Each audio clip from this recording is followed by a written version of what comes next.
আজ থেকে শুরু হয়েছে এইচএসসি ও সমমানের পরীক্ষা। তবে নিয়মিত শিক্ষার্থীর 36% এবারের পরীক্ষায় অংশ নেয়নি। এত বড় সংখ্যক শিক্ষার্থীর পরীক্ষায় অংশ না নেওয়ার কারণ কি? এসব বিষয় নিয়ে কথা হবে আজকের নির্বাচিত খবরের এই আয়োজনে। আপনাদের সবাইকে স্বাগত জানাচ্ছি। আমি এস আল আরিফিন, আর আমার সঙ্গে রয়েছেন প্রথম আলোর বিশেষ প্রতিবেদক মুশতাক আহমেদ। মুশতাক আহমেদ, আপনাকে স্বাগতম। আপনাকে ধন্যবাদ। মুশতাক আহমেদ, আজকে থেকে তো এইচএসসি ও সমমানের পরীক্ষা শুরু হলো। তো আপনার কাছে প্রথমে জানতে চাই, প্রথম দিনের পরীক্ষায় আসলে অনুপস্থিত শিক্ষার্থীর সংখ্যা কেমন ছিল?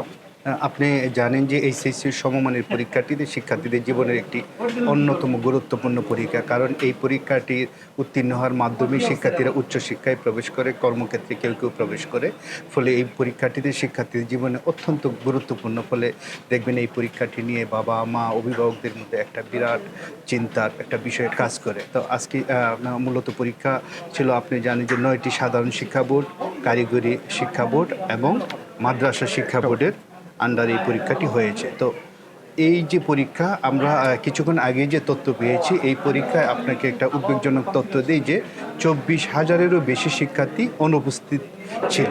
তার আগে আপনাকে আরেকটু উদ্বেগজনক তথ্য দিই। আপনি জানেন যে এসএসসি পরীক্ষা পাশ করার পর বাচ্চারা একাদশ শ্রেণীতে ভর্তি হওয়ার পর একটা রেজিস্ট্রেশন করতে হয়। সেই যে নিবন্ধন করার পর তারপর এই যে 2 বছরের ভেতরে এবার দেখা যাচ্ছে যে 36% অর্থাৎ 36% শিক্ষার্থী এবার পরীক্ষার জন্য ফর্ম পূরণ করে নাই। এসএসসি পরীক্ষায় উত্তীর্ণ হয়েছে, কলেজে ভর্তি হয়েছে, কিন্তু ফর্ম পূরণ করেনি। রাইট, করে ভর্তি হওয়ার পরও এবার পরীক্ষা দিচ্ছে না। সহজভাবে যদি আমি বলি, যেটা এটা উদ্বেগজনক। সাধারণত সবসময়ই ধরুন যে অনেক বাচ্চা পরীক্ষা দেয় না, কিন্তু এইবারের হারটি দেখা যাচ্ছে অন্যান্য বছরের তুলনায় অনেক বেশি। যে সংখ্যাটি 36%, যা গেলবারের সঙ্গে যদি আমি তুলনা করি তাতেও দেখা যাচ্ছে 7%-এরও বেশি শিক্ষার্থী এবার পরীক্ষা দিচ্ছেন না। বেশি পরীক্ষার্থী। আচ্ছা, আপনি যে 36%-এর কথা বলছেন, এটা কি আসলে এইচএসসি ও সমমানের সকল বোর্ড মিলিয়ে বলছেন? হ্যাঁ, এটি হলো 9টি সাধারণ শিক্ষা বোর্ড, তারপর কারিগরি শিক্ষা বোর্ড, তারপর মাদ্রাসা শিক্ষা বোর্ড মিলিয়ে। আপনাকে একটি তথ্য দিই, দেখবেন যে আপনি জানেন যে এক একটা পরীক্ষার সমমান হলো নাম আলাদা। 9টি সাধারণ শিক্ষা বোর্ডের যে পরীক্ষাটি, সেটির নাম এইচএসসি পরীক্ষা। সেখানে প্রায় 33% মতো শিক্ষার্থী এবার পরীক্ষা দিচ্ছে না। আবার এটি যদি আপনি মাদ্রাসায় যান, সেটা 44% মতো। কারিগরিতে সেই সংখ্যাটি আরও উদ্বেগজনক। নিয়মিত যত শিক্ষার্থী ছিল তার মধ্যে থেকে অধিকাংশই পরীক্ষা দিচ্ছে না। আপনি হারটি যদি বলি 54.58%। আপনি এই সংখ্যাটি নিশ্চয়ই উদ্বেগজনক। সেটি নিয়ে আজকে পত্রপত্রিকায় নিউজ হওয়ার পর এটি শিক্ষা বিভাগের ব্যক্তিরা তাদের কনসার্নের কথা আমরা জেনেছি, তারা এটা নিয়ে কথাবার্তা বলছেন। আচ্ছা, তো এই যে এত বিপুল সংখ্যক শিক্ষার্থী পরীক্ষা না দেওয়ার পেছনে আসলে কারণ কি? আচ্ছা, আপনি জানেন যে 2 বছর ধরে তো এই ঘটনাটি ঘটেছে।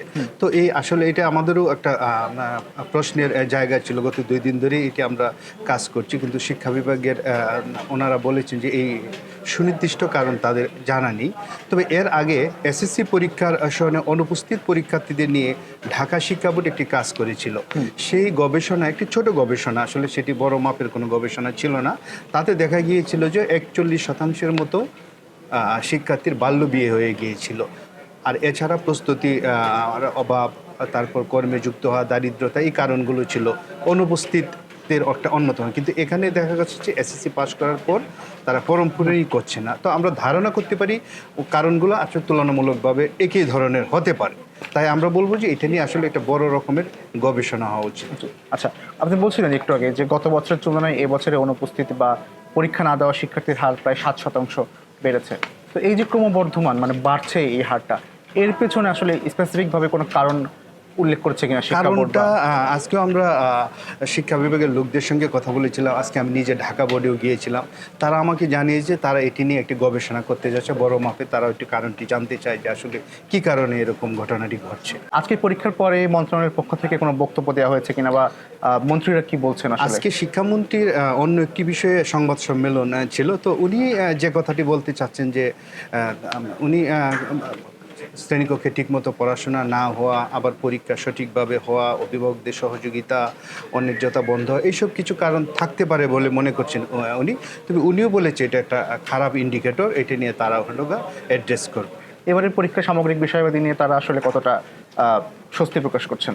পরীক্ষা আজকে তো প্রথম দিনে এখন পর্যন্ত আমরা কোনো বড় রকমের অপ্রীতিকর ঘটনা কিংবা কোনো খারাপ খবর শুনি না এখন পর্যন্ত মোটামুটি যে তথ্য তাতে কোনো অসুবিধার তেমন কোনো শোনা যায়নি। আচ্ছা, তো আপনার কাছে একবার ফিরে আসতে চাই, অনুপস্থিত শিক্ষার্থীদের বিষয়ে আসতে চাই, যে এই যে এত বড় সংখ্যক 36% শিক্ষার্থী এবার পরীক্ষায় বসলেন না, তো এইটি কি আসলে শিক্ষা খাতের জন্য চিন্তার কারণ কিনা? হ্যাঁ, অবশ্যই। আজকে শিক্ষামন্ত্রী নিজেও এই কথাটি বলেছে। উনি বলেছে এটা একটা খারাপ ইন্ডিকেটর, তাই তারা এই বিষয়ে প্রয়োজনীয় ব্যবস্থা নেওয়ার কথা বলেছে। আমরাও মনে করি এটা নিয়ে একটি খুব গভীরভাবে একটা বিশ্লেষণ গবেষণা হচ্ছে যে আসলে কেন এতগুলা বাচ্চা পরীক্ষা দিচ্ছে না, এটার প্রকৃত কারণগুলা বের করে সে অনুযায়ী ব্যবস্থা নেওয়া উচিত বলে আমরাও মনে করি। আচ্ছা, আজকে আমরা এখানে শেষ করছি। অসংখ্য ধন্যবাদ মোস্তাক আহমেদ আমাদেরকে সময় দেওয়ার জন্য। আপনাকেও ধন্যবাদ। দর্শক, আমরা তখন কথা বলছিলাম এইচএসসি পরীক্ষায় বড় সংখ্যক শিক্ষার্থীর অংশগ্রহণ না করার বিষয়টি নিয়ে। আমরা আপনাদের সামনে আবারও হাজির হব নতুন কোনো বিষয়ে কথা বলতে।